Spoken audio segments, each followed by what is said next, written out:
मुअज़्ज़ज़ नाज़रीन अस्सलामु अलैकुम। नाज़रीन, सल्तनत उस्मानिया की 600 साला दौरे हुकूमत की तारीख जहाँ फतूहात की अमीन है, वहाँ अपने अंदर कई दास्तानें समेटे हुए हैं। सल्तनत उस्मानिया के तख्त पर बैठने वाले उस्मानी सुल्तान का शुमार दुनिया के ताकतवर तरीन सुल्तानों में होता था और 3 बरआज़मों पर फैली हुई सल्तनत उस्मानिया की मसाजिद में जुम्मे के खुतबे में सुल्तान का नाम पुकारा जाता था। लेकिन अपने वक़्त की सुपर पावर सल्तनत उस्मानिया के कुछ सुल्तानों का अंजाम इंतहाई भयानक और दर्दनाक था। और आज की इस वीडियो में हम आपको 7 ऐसे सुल्तानों के बारे में बताएंगे जो गैर तबी मौत मरे, यानी या तो वो कत्ल हुए या शहीद, और या इनकी मौत आज भी एक मुअम्मा है। वीडियो में आगे बढ़ने से पहले हमारे इस इंफॉर्मेटिव टॉक चैनल को सब्सक्राइब लाजमी करें, जिस पर इस्लामिक हिस्ट्री और दुनिया की मबनी मालूमात की वीडियो आती रहेंगी। नंबर 1 पर आते हैं सुल्तान मुराद अव्वल।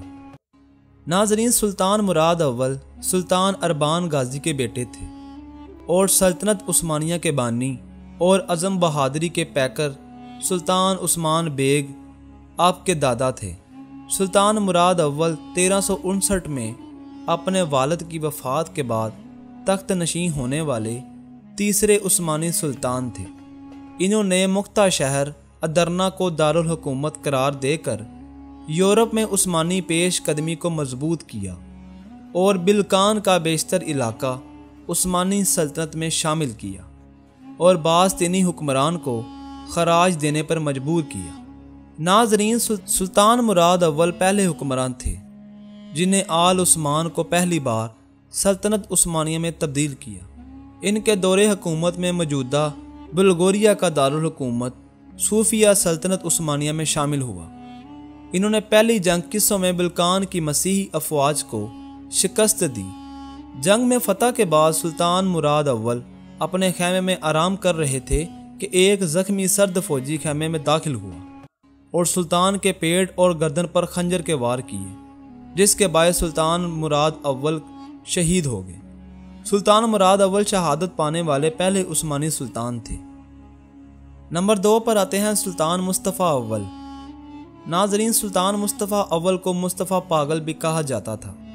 1617 से 1618 तक, फिर 1622 से 1623 तक तख्त नशीं होने वाले 15वें उस्मानी सुल्तान थे। मुस्तफ़ा अव्वल को सुल्तान अहमद ने अपना जानशीं मुकर्रर किया था और अब तक 14 पुश्तों से खिलाफत उस्मानिया की वरासत बाप से बेटे को मुंतकल होती थी, लेकिन यह पहली बार था कि बेटे की जगह बाई तख्त का वारिस बना। सुल्तान अहमद का बेटा उस्मान सानी इस वक्त कम उम्र था। नाजरीन, मुस्तफ़ा अव्वल की उम्र ज़्यादातर हरम में गुजरी थी, इसी वजह से वो ज़ईफ़ुल अक़ल और अमूर हुकूमत से बेखबर था।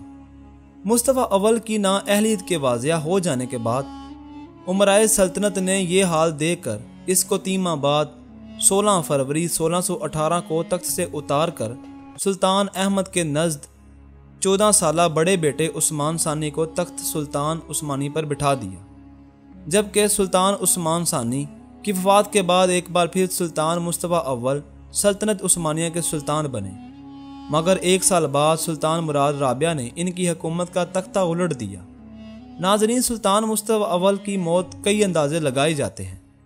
बाद मौरखीन के मुताबिक सुल्तान मुस्तफ़ा अव्वल को 20 जनवरी 1640 को अपने भतीजे सुल्तान राबिया के हुक्म से फांसी दी गई, जबकि मौरखीन कहते हैं कि सुल्तान मुस्तफ़ा की मौत मिर्गी से हुई, जिसकी वजह से इनकी ज़िंदगी के 48 सालों में से 34 साल तक कैद थी, जिसने इन्हें ज़हनी तौर पर मरीज बना दिया था।